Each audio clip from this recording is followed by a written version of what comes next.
Everyone, आज हम फिर हिस्ट्री का चीज़ लेकर आ गए, ठीक है। और देख लीजिए, मैम को पहचान लीजिए होगा क्या, है ना। First let's start. जैसे कि एक वर्ड है भारतवर्ष, इंडिया के बारे में भारतवर्ष हमेशा यूज़ करें। जैसे पहले भी पिछली क्लास में ही बताए हैं कि भारतवर्ष जो था वो भारत के नाम पे है ना, वो बोलने लगता था कि भारत नाम का एक राजा था जिसके लिए भारतवर्ष कहा जाता था इंडिया को, ठीक है। और ये कौन कहते हैं भारतवर्ष? ये यूनानी कहते हैं ना, ये इंडिया कहते हैं, ये भारतवर्ष अरब देश के लोग कहते हैं। तो भारतवर्ष का सबसे पहले उल्लेख कहाँ मिलता है, ठीक है, तो हाथी गुम्फा अभिलेख में। अभिलेख हम क्या बताए थे? अभिलेख मतलब जो पत्थरों को उसकी इंफॉर्मेशन होता था, मतलब खुदा हुआ इंफॉर्मेशन सूचना होता था, उसी को अभिलेख कहते हैं। फिर सोगोरा अभिलेख, ये जितना भी अभिलेख है ना बहुत फेमस है, बहुत एग्जाम से पूछा जाता है, जैसे ध्यान से पढ़ना। सोगोरा अभिलेख ये क्या है? संकट काल में उपयोग हेतु खदान सुरक्षित, ठीक है। इसका मतलब संकट काल में जो पहले जो बाढ़ सूखा होता था उसमें जो उपयोग करते थे, जो बोलते हैं उसमें जो रिजर्व रखा जाता था, तो उसके बारे में भी उल्लेख है, ठीक है। तो किस चीज़, तो वो किससे पता चलता है कि उस टाइम पे भी रिजर्व जैसे अभी FCI है तो रखा जाता है, तो वो सोगोरा अभिलेख से, मतलब ये ऐसा नहीं कि नया कॉन्सेप्ट है। एक हो गया भीतरी अभिलेख, ठीक है। भीतरी अभिलेख में इस चीज़ का डिस्कशन किया तो हून आक्रमण, जो सबसे पहले जो पश्चिमी साइड से में आक्रमण कर रहे थे वो कौन थे? हून आक्रमण, ठीक है। और एरन अभिलेख, अब एरन अभिलेख क्या है जिस चीज फेमस है? तो सती प्रथा, ठीक है। सती प्रथा जो भानुगुप्त नाम के कोई राजा थे, है ना, आगे चलकर हम लोग पढ़ेंगे कि भानुगुप्त नाम के राजा जो सती उनके काल में हुआ था सती प्रथा सबसे ज़्यादा, वो एरन अभिलेख में है। फिर एक है मंदसौर अभिलेख। अब मंदसौर अभिलेख में क्या है? देशन बोधकरों के बारे में मतलब डिस्कशन किया गया, ठीक है। और ये मंदसौर कहाँ है? ये मंदसौर MP में है, ठीक है, मध्य प्रदेश में। अभी आहत सिक्के, आहत सिक्के मतलब क्या? प्राचीन सिक्के को आहत सिक्के कहते हैं, और इसी को साहित्य में काशार्पण कहा गया, ठीक है। आहत सिक्के मतलब वो भी खुदा हुआ, कुछ वो खुदा हुआ रहता था वो, तो इसी को आहत सिक्के कहते हैं, ठीक है। और फिर सबसे पहले सिक्कों पे जो लेख लिखा जाता है, कुछ भी, ठीक है, कुछ भी कि कितना ईयर है, कौन से राज्य है, तो ये स्टार्ट कब होता है? यवन शासक के द्वारा हुआ था, ठीक है। सबसे पहले ये लिखी थी यवन शासक के द्वारा सिक्कों पर लेख लिखना स्टार्ट हुआ था। और हम लोगों के एक बहुत फेमस है जो गुप्त शासक के समुद्रगुप्त जो है, जो गुप्त शासक का चाणक्य भी कहा जाता है, चाणक्य दोनों अशोक भी कहा जाता है इनको, इनकी मतलब ये बहुत ज़्यादा मतलब नहीं है जो कहते आसपास के राज्य को विजेता हुए थे, ठीक है। तो इनको गुप्त राज का वो क्या नाम है, ये भी कहा जाता है चंद्रगुप्त भी कहा। तो जो समुद्रगुप्त थे, जो ये संगीत प्रेमी थे, इसके बारे में पता कैसे चला? तो इनका एक सिक्का मिला है, इनके कान में एक सिक्का मिला है जिन पर वीणा बजाता हुआ मुद्रा इनका लगा है, तो इससे पता चलता है कि समुद्रगुप्त संगीत प्रेमी हुए थे। फिर से स्टार्ट करते हैं, इसको रिवाइज कर लेते हैं। भारतवर्ष का सर्वप्रथम उल्लेख कहाँ मिलता है? तो हाथी गुम्फा अभिलेख से, जैसे हाथी गुम्फा अभिलेख, ठीक है। एक सोगोरा अभिलेख, इससे क्या पता चलता है कि पुराने ज़माने में भी जैसे आज FCI में अनाज को रिजर्व रखा जाता है, उस टाइम में भी संकट काल के लिए अनाज को रिजर्व करके रखा जाता है। और उसके बाद फिर हम लोग तीसरे में भीतरी अभिलेख के क्या? हून आक्रमण सबसे पहले जो हमारे वेस्टर्न साइड से, मतलब नॉर्थ वेस्टर्न, मतलब उत्तर पश्चिम से सबसे पहले जो आक्रमण था वो हून ही करना स्टार्ट किए थे, ठीक है। और ये भी किसी गुप्त काल में, विष्णुगुप्त के काल में मतलब ज़्यादा हून आक्रमण था। तो ये भीतरी अभिलेख भी इससे पता चल जाता है। फिर सती प्रथा गुप्त काल में भी था, ये सबसे पहले कब पता चलता है? तो एरन अभिलेख से पता चलता है ना। फिर रेशम बुन करते हैं ना, तो इसके बारे में कहाँ से पता चलता है? तो ये आपका मंदसौर अभिलेख, मंदसौर कहाँ है? तो MP में है, ठीक है। और आहत सिक्के क्या होगी? प्राचीन सिक्के। आहत मतलब क्या? मतलब एक तरह क्या कहते हैं, आहत करना राज्य का, तो इसके मतलब ओके मतलब वो मान लो कुछ किया गया था, तो इसको आहत, अगर आप गूगल करेंगे तो उसे पता चल जाएगा कि आहत सिक्के कैसे थे, ठीक है। और इसको साहित्य में आहत सिक्के को साहित्य में काशार्पण कहा गया, ठीक है। और सिक्के पर लेख सबसे पहले कौन से शासक स्टार्ट हुए थे? यवन शासक के तरफ से लेख तो गुप्त संगीत में कैसे पता चलता, तो सिक्का पे उनका एक वीणा बजाता हुआ एक मुद्रा दिखाई दी, जिससे कि वो संगीत प्रेमी थे। जैसे कि औरंगजेब के बारे में कुछ भी ऐसा दिखता नहीं है कि वो क्या नाम है कि कोई भी उनके सिक्के से पता नहीं चलता है कि कुछ भी वो या फिर उनके कान में कुछ भी ऐसा पेंटिंग नहीं पता चलता है, ठीक है, जैसे पता चले वो पेंटिंग को प्रमोट करते थे या कुछ भी, क्योंकि हमें किसी भी हिस्ट्री में हमें कैसे पता चलता है कि या तो उसके सिक्के द्वारा या अभिलेख से पता चलेगा, बुक से पता चलेगा, है ना। तो इनके सिक्के में जो था कि बीना बजाते हुए मुद्रा, मतलब इससे पता चलता है कि ये संगीत प्रेमी थे।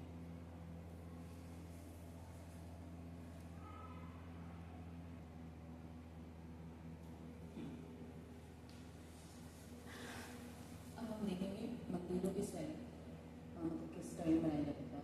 एक है नागर शैली, एक द्रविड़ शैली और एक दोनों का मिक्सअप जो दक्षिणा पथ वाले एरिया में होता था, ठीक है।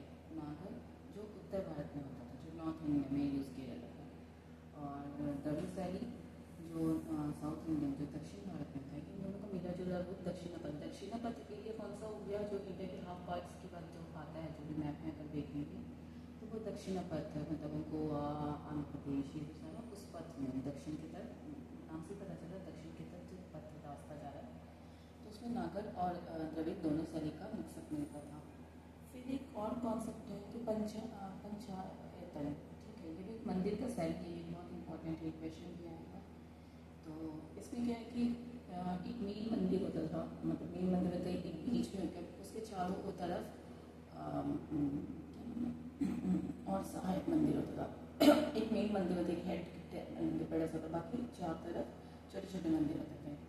तो हम एक कॉन्सेप्ट करते थे, मतलब ग्रेगोरियन कैलेंडर। ग्रेगोरियन कैलेंडर क्या होता है, जो ईसा मसीह के जन्म पे आता था, ये सबसे पहला ही कैलेंडर इसको माना जाता है, ठीक है।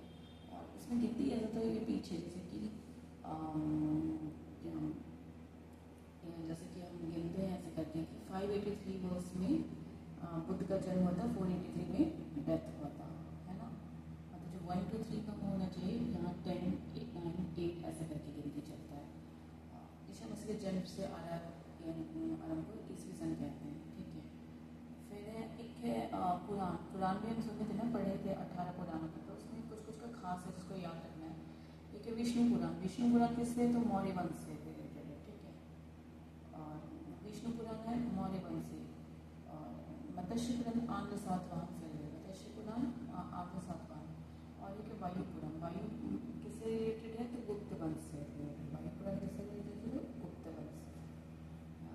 जैसे कि हम कह सकते हैं कि वायु को याद रखने का तरीका है कि वायु जो वायु होता है वो दिखाई नहीं देता, वो गुप्त होता है ना, उसको ऐसे भी याद रख सकते हैं। फिर इसको रिवाइज कर लेते हैं। मंदिरों की शैली दो था, नागर और द्रविड़ शैली, ठीक है। नागर द्रविड़ वैसे भी साउथ इंडिया के लिए यूज़ करते हैं ना, और नागर शैली नॉर्थ इंडिया का। तो इससे समझ सकते हैं तीनों का मिक्सअप, जो दक्षिण की तरफ जो पथ जा रहा है, रास्ता जा रहा है, तो दोनों का मिक्सअप होता है नागर और द्रविड़ शैली। ऐसे भी हम देखते हैं कि जो साउथ इंडिया का मंदिर होता है वो बहुत ही मतलब लंबा सा एकदम कर्व होता है ना, एकदम वर्टिकल टाइप का होता है। और नागर शैली वो कैसा होता है, फैला फैला सा रहता है ना, बहुत टोटल स्लाइड में ज़्यादा रहता है ना। और पंचायतन वही हो गया कि जैसे बताया कि एक मेन मंदिर और चार मंदिर साइड में, ठीक है। मतलब एज ए असिस्टेंट की तरह यूज़ कर सकते हैं, जो चार मंदिर होता है, ठीक है, लेकिन एक हेड होता है मेन मंदिर। फिर एक ग्रेगोरियन कैलेंडर जो ईसा मसीह के जन्म पर आधारित है, और ये इसकी गिनती ऐसा होता है उल्टी दिशा में, पहले बता चुके, ठीक है। ईसा मसीह के जन्म से आरंभ को ईसवी सन कहते हैं। और पुराण जो 18 था उसमें से कुछ खास हम लोग को याद रखना है। विष्णु पुराण मौर्य वंश से रिलेटेड है, और मत्स्य पुराण जो है आंध्र सातवाहन से रिलेटेड, वायु पुराण आपका गुप्त वंश से रिलेटेड है।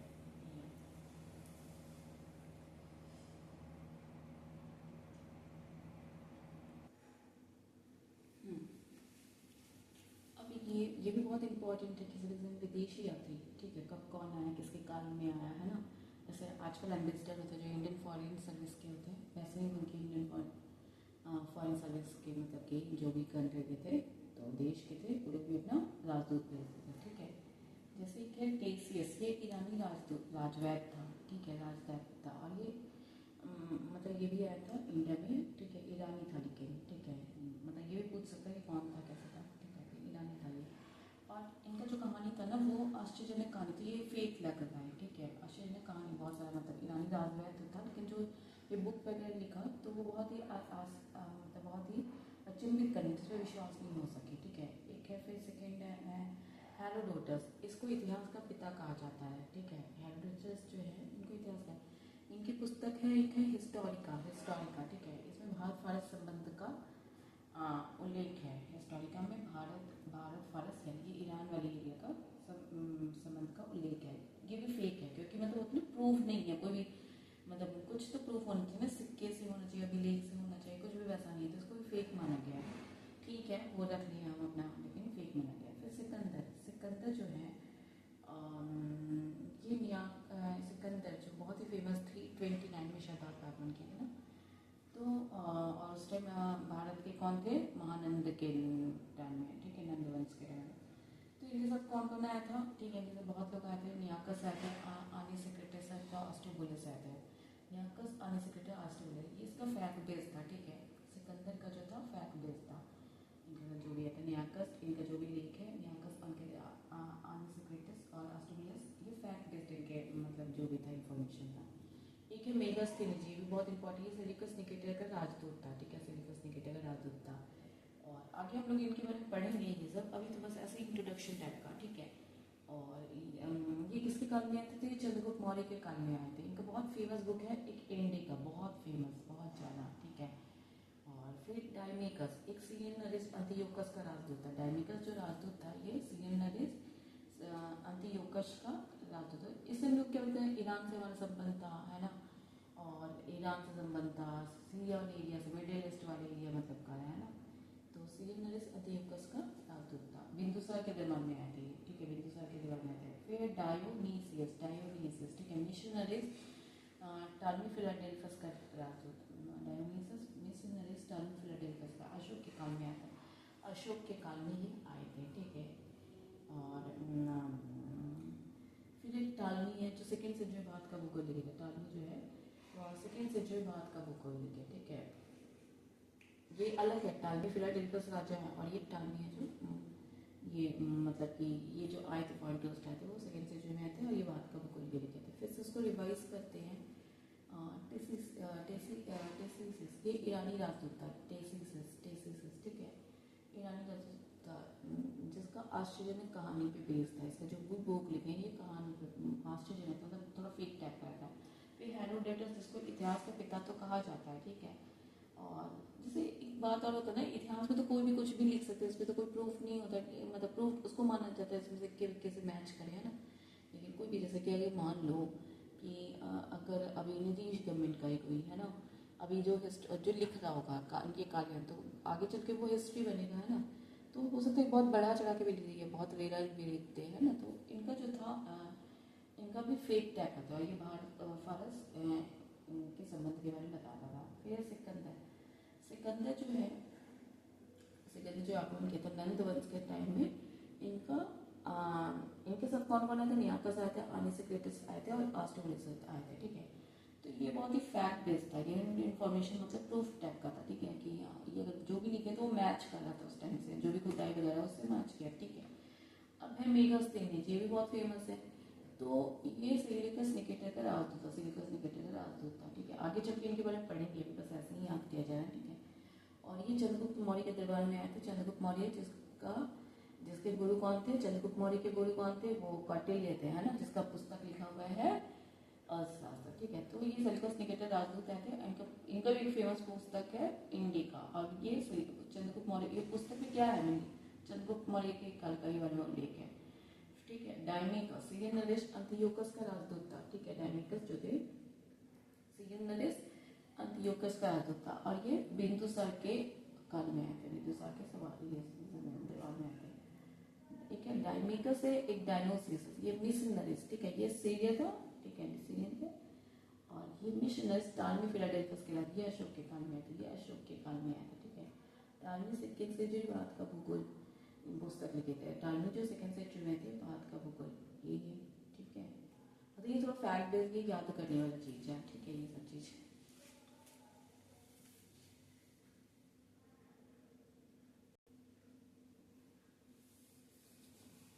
ये एक प्लीनी है, ठीक है। ये फर्स्ट सेंचुरी में जो पॉइंट रेस्ट अभी में पढ़ रहे हैं ना, तो फर्स्ट सेंचुरी में आए थे। इनका बुक है नेचुरल हिस्ट्री, और नेचुरल हिस्ट्री से नाम से ही पता चला क्या वो नेचर से रिलेटेड पेड़ पशु पेड़ पौधे खनिज पदार्थों का उल्लेख है इस बुक में, ठीक है। पेरिफेरल्स ऑफ द इरिथियन सी, ठीक है। इसका राइटर का नाम पता नहीं है, लेकिन ये जो भी लिखा है, ठीक है, इसमें पोर्ट बंदरगाह और व्यापार से रिलेटेड है, ठीक है। पेरिफेरल्स ऑफ द इरिथियन सी में और मेनली जो आए थे ना इनके राइटर, तो वो हिंद महासागर का ट्रैवल कर रहे थे, ठीक है, मतलब वहाँ का सफ़र कर रहे थे।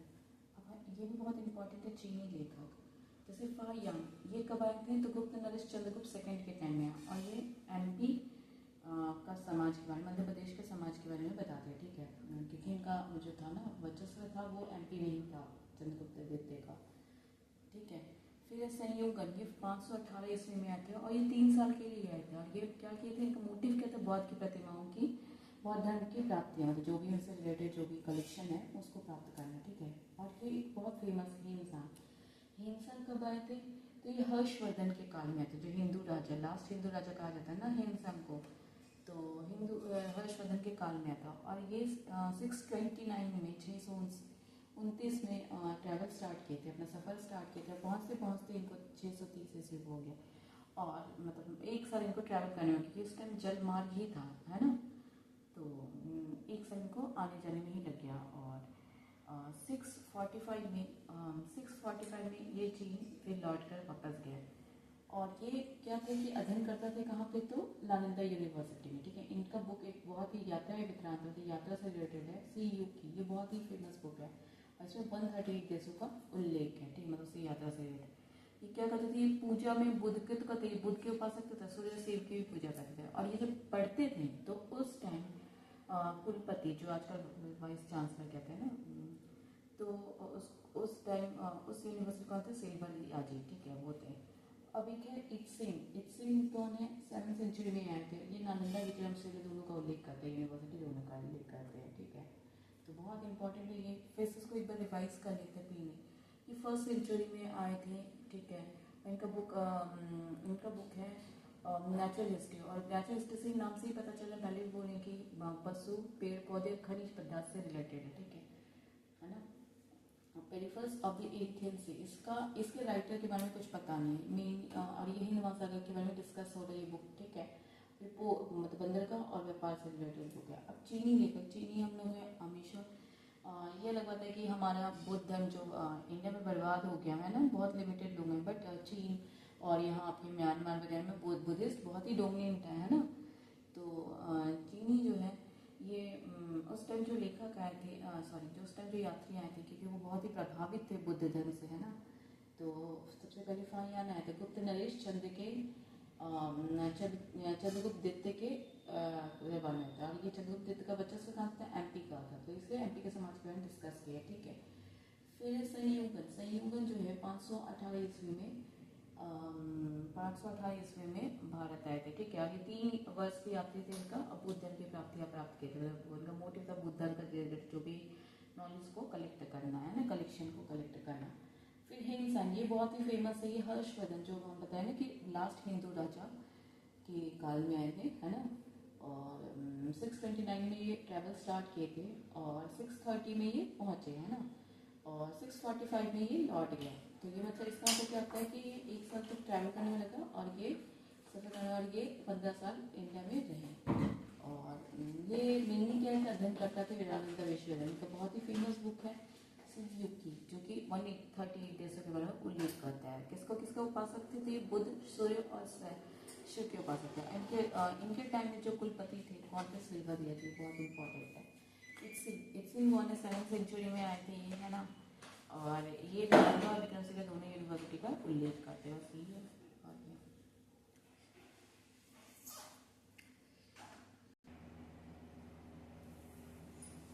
कुछ अरबी लेखक के पढ़ लेते, जैसे अलबेरेली, ये मोहम्मद गजनवी के काल में आए थे। इनका बुक किताबुल हिंद या तहकीक़ात के लिए बहुत ही फेमस बुक है, ठीक है।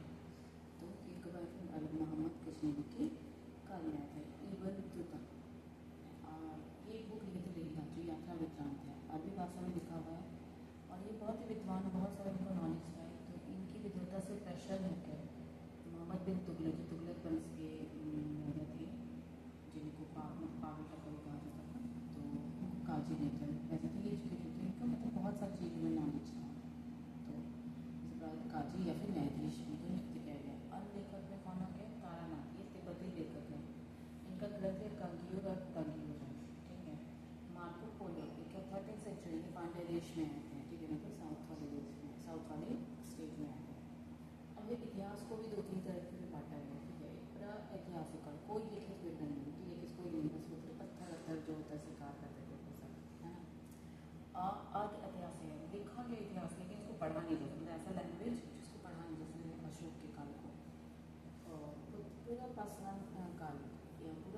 काल में क्या है, जीविका इसमें पाषाणी युग था लेकिन पुराना वाला था, तो इसमें जीविका शिकार था और आग का आविष्कार हो चुका था इसमें इस टाइम में। आग का आविष्कार नवपाषाण में पहिए का आविष्कार हुआ था, पहिए का आविष्कार हो गया था और इसका स्थायी निवास की